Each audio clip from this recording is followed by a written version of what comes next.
Oh my goodness. It's a lost giraffe.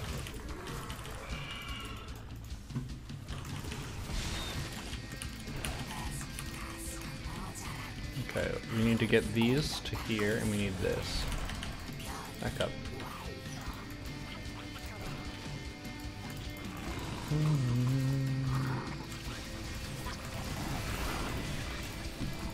Oh no! Oh no, it died. Sad.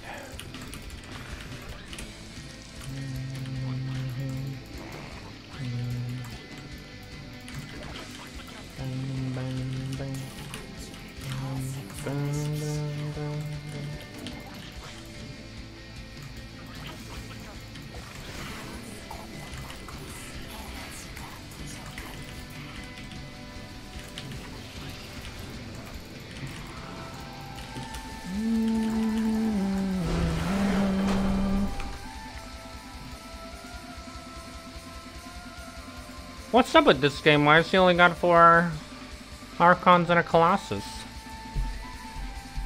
Who wants a guide on this style?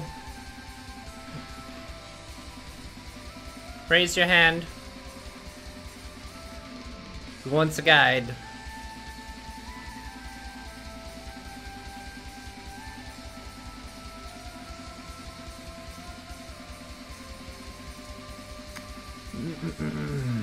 Okay. This is the music if you enjoyed this music. Here you go. That's your music. Ladies and gentlemen, whatever you're doing, stop. Okay, now keep going with that. We're gonna do some, a guide. This is a build that is 2 base layer, RoachHydra, +2 attack. So the idea of this build, and I think it's good to understand an approach to a matchup based on the idea of what makes it strong and versatile. This is a fast +2 attack, early layer, RoachHydra style. And now you might be like, well, what? So the reasons this style are pretty cool are because, for one, you delay your third and you get fast +1 speed roaches, which makes defending all ins pretty nice, pretty easy. The other reason is you get +2 attack really fast, which means your Hydras come online and they're super strong much earlier than usual. This is a style I saw from Sue in some replays against Protoss. He just totally crushed his opponent with it. It's pretty amazing. So I didn't do it as well as Sue did this game, but I think I can still illustrate the principles of how it works and how you can make adjustments to it. So get your pencils, notepads, whatever writing utensils you need.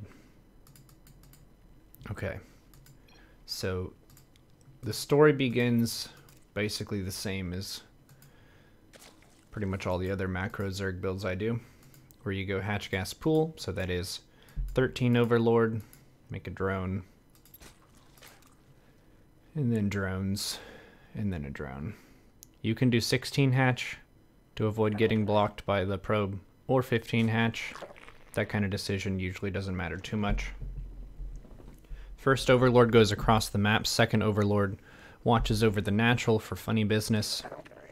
Then you take a 18 gas, 17 pool, and then from here I like to rally all 3 of the next drones into the extractor, because you're not in a huge rush to get ling speed. This build delays ling speed for a pretty long time. The first 100 gas is going to go into lair. So we fill the gas, we drone up to 20, take an Overlord, and for most of these Overlords we want to keep them on our side of the map rather than send them across, and the reason for that is we don't want to just immediately lose the game whenever Phoenixes come out if there are a whole bunch of them. So when the pool is done, double queen. I kind of messed that up a little bit. That's fine. We have mistakes in our play. And then we're going to drone up to 30 and make another Overlord. And then when these 2 queens finish, we're going to make a 3rd queen and a lair. So I like lair in the main, and then a third queen at the natural. Just droning up really fast with 4 lings for defense. These 4 lings can chase away the probe, but primarily this is their job, to chase the shade into the main. So if Protoss does commit, the lings can kill it with the help of the queens. And then this is the first little deviation that matters quite a bit to develop your momentum here. So you get this Evo chamber real fast. This is happening much earlier than most builds except for the quick melee. And the reason this is important is it moves you toward your goal of +2 ranged attack. +2 range attack is really nice. So we want to get that +1 nice and quick. This went down just at some point after the lair. Doesn't need to be totally perfect, because the main point of this style is getting everything online and having a good economy to back it up. The exact moment when the upgrade kicks in is less important than the amount of units you have and how you're dividing them. So I took this, if you like a reference, at 35 supply. Okay, we got creep spread, trying to keep stuff injected, just droning. I'm just holding down the drone button right now, and I have both of my hatches rallied to the natural. So I don't really need to think about it too much. I can just drone this space until it even gets into the red. And then I'll take my double gas. Taking my Roach Warren. Cool. The Roach Warren could have been a little bit earlier, but what I've seen so far is a Stargate opening, which is very, very standard. And I'm not too scared about big attacks. If we look at the big picture here, Protoss has 2 bases, 4 Drobo, Gateway, Stargate, 2 gas. This is about as standard as it gets. And one of the benefits of this build, looking at it from the Protoss perspective, is 2 base lair has a bunch of different options for Zerg. You could be going to Nidus them. You could be going for Aspire. They have to scout that, and a lot of times they're pretty scared about you all-inning. But this isn't a build where you intend to go all in. This is a build where you're trying to rush for a goal with +2 attack, which hits much later than a 2 base all in. So really what I'm doing now is just droning up. I'll take a third at a nice and comfortable time. I'm a little bit behind in workers because I was a little bit supply blocked there. Ideally you don't get supply blocked, but we're human. We make mistakes. Well, at least most of us are human, I think. Inject the bases, droning up, taking your third at around like 420 or so is fine. You could take it a little bit earlier than that, depending on how you want to do it. Keep the bases injected, roach speed as soon as the Roach Warren is going. You want to get the +2 ranged as soon as +1 is done. And as your third is finishing, you can just set the rally point to the third base and just drone happily away. Around 5 minutes is a decision point, because if Protoss goes for a big 2 base attack, you want to make roaches here.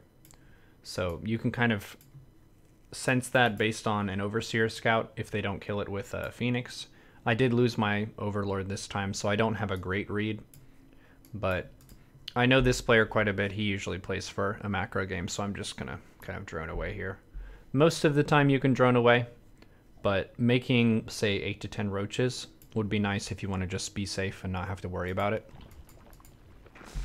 If you do have room for activities, like you have some supply, oftentimes you can make units reactively rather than just make them blindly. So I'm just droning away here. Inject the third as soon as it's done. +2 ranged as soon as +1 is done. Getting both Hydra upgrades and getting Ling speed. So I'm moving toward RoachHydra with some Speedling. 3 base saturated with 5 gas. And I want around 68 drones topping out here. That's roughly what I'm looking for. So we're getting a 4th base. Have this Overseer. You can contaminate something. That's fun. Look at that. Even wasted some chrono. Awesome. Alright. And now you need to make a huge round of Overlords, because this is a really supply intensive time. You've hit your saturation goal, and now you're trying to pump out those army units. So I'm making Hydras Roach's Ling's Hydra speed is going. I made 3 Dropper Lords and took Overlord speed. And this is when you really get to show how to leverage RoachHydra aggression without just falling on the sword of Psionic Storm. So many Zergs will just fall over and die because they do what the Protoss wants them to do. Jam a bunch of Hydras into a narrow choke against tons of Protoss splash damage. And then the Zerg throws their hands in the air and says Storm is broken. But this style specifically counters that by creating a complex problem for the Protoss to solve. This could be 2 Overlords, this could be 1 Overlord. I'm doing 3 Overlords. This could be 4 Overlords. What you want to drop kind of depends on you, and also depends on how many Phoenixes are in the game, and Void Rays and stuff. I only saw 1 Phoenix this game, so I'm not super worried about getting these all sniped. So I'm going to send 3 into the main, and then I'm going to attack the 3rd. And this is what I call the Crab Claw, where you have 1 small set of units and 1 big set of units, and you attack with both, and then you pull back whichever side loses. So what am I doing behind this? I have my bases all injected. I'm taking a Bane Nest. I'm taking melee. All bases are injected, fantastic. We can even add some drones here if we want to. Spore at this base. Creep spread is going. So this is really when we get to leverage a bunch of heavy aggression in multiple places.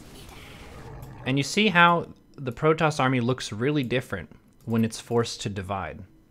If they could concentrate the Colossi here, you just kill Hydras super easy.